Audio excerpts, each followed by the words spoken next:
Well, no matter your situation, parenting as a team seems to have a lot better outcomes for your kids. Here to talk more about that is Dr. Wayne Fleissig, a clinical psychologist at Children's Hospital. Good to have you with us this morning. Good to see you. Yeah, I mean, children seem to respond better when you do it as a team. If you're divided, whatever your situation, that doesn't seem to work.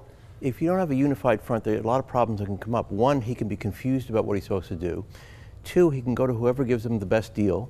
But three, he can divide and conquer, and none of those things will lead to good results. Okay. So it is important that you work together as a team. So it's a part about working together. How does that start? How do you establish that? First, regularly discuss the important issues. Beforehand, sit down, the two parents, and decide what's important as far as health and well-being, emotional well-being, his moral development, his future, and sit down in advance and figure out what's important to each of you and how to get there, and decide in advance what the plan is that you're going to take. And the challenge can be, each person may be raised different, they may have different opinions on discipline or whatnot. You really got to work all that stuff out. You do have to figure out some compromises. And sometimes the compromises will be meeting halfway, sometimes it'll be you take this and I'll take this. And in some families it'll be one person makes most of the decisions, but it's very important that both people together in a unified way support what is decided. Isn't it true that children do better when they know where the boundaries are?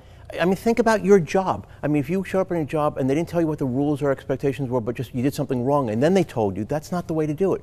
You need to know in advance, the kid needs to know in advance what the expectations are and what's expected of him and what the consequences will be and things like that, so he can know in advance what to do.